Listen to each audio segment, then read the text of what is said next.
मेरा नाम चूड़ा रत्नम्मा है। हम मैसूर वाले हैं, कर्नाटक के मैसूर वाले हैं। अब मेरा बेटा सब कुछ मेरे यात्रा के बारे में बोल रहा है। मेरे पति के ज़माने में मैं कुछ भी नहीं देखा था, सिर्फ रसोई घर के कामों में मेरा जीवन बीत गई थी। मेरे पति चल बसने के बाद मुझे एक अकेला बेटा है, इसलिए वो अपने साथ रख कर मुझको अच्छी तरह देख रहा है। वो एक दिन वो पूछा कि कुछ जगहों के नाम पूछा। मैंने कहा वो नज़दीक वाले मंदिर बेलूर हड़ेबीड नहीं देखा, ऐसा कह लिया। उसके मन को परेशान हो गया उस समय। वो तुरंत संकल्प करके मुझे सारे देश को दिखाया है। हमारे भारत में जितने पुण्य क्षेत्र है उन सभी पुण्य क्षेत्रों का दर्शन करा के, वहाँ नदियों में नहा के, तीर्थ प्राशन करके मेरा जीवन सार्थक बनाया है। उसका जीवन भी सार्थक हो गया है।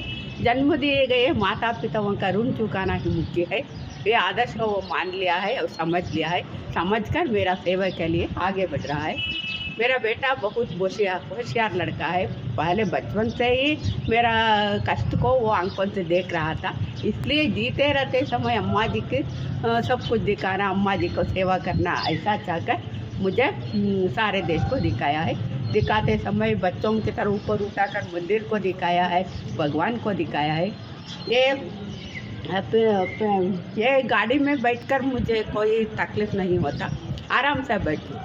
क्योंकि मेरे तबीयत के बारे में वो काळजी लेता है, केयर लेता है।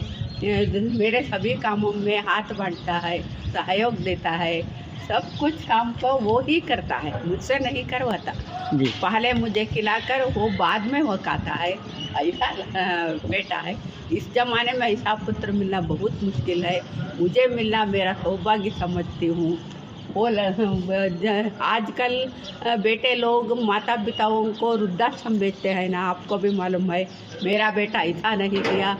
मेरे पति के अनुपस्थिति में मुझको अच्छी तरह देखकर मुझे संभल कर रहा है। ये उपाधि मिल गया है, श्रवण कुमार बन गया है ना।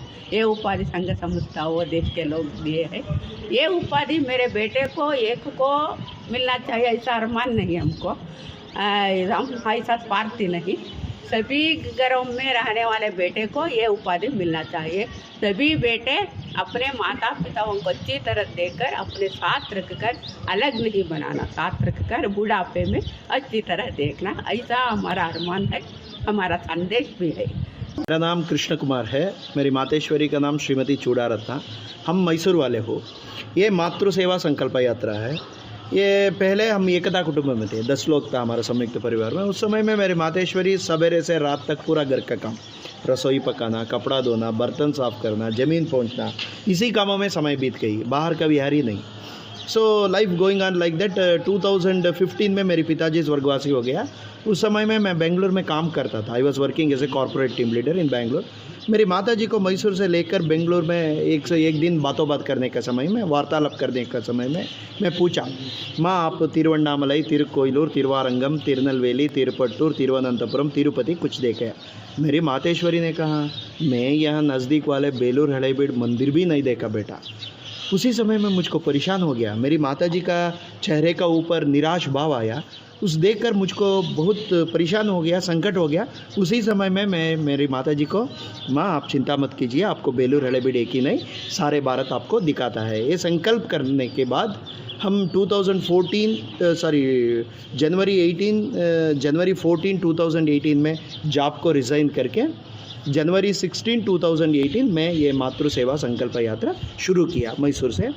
अभी तक हम 66,722 किलोमीटर सफ़र चुका हूँ। अभी तक पूरा भारत में जितना पुण्य क्षेत्र है, कितना मंदिर है, मठ है, साधु सत्पुरुषों का दर्शन, स्पिरिचुअल सेंटर्स, सभी मेरी माताजी को लेकर पुण्य नदी में नहाकर, पुण्य स्नान कर कर, तीर्थ प्राशन कर कर मेरी माताजी का जो इच्छा था वो मैं अभी पूरा कर रहा हूँ। समग्र भारत, साथ ही नेपाल, भूटान, म्यांमार भी, ये 20 साल का पुराना स्कूटर, इसमें हम सफ़र कर रहा हूँ। क्योंकि ये स्कूटर मेरे पिताजी ने मुझको 20 साल के पहले दिया था। मैं मानता हूँ मेरा पिताजी भी हमारा साथ आ रहा है। ये स्कूटर मेरा पिताजी का प्रतिरूप है। हम 2 नहीं हैं इस यात्रा में, हम 3 हैं। ये स्कूटर हमेशा मेरा पिताजी का याद हमको दिलाते हैं। किस I was my designation was corporate team leader handling the corporates. तो जनवरी 14, 2018 में मैं रिज़ाइन किया।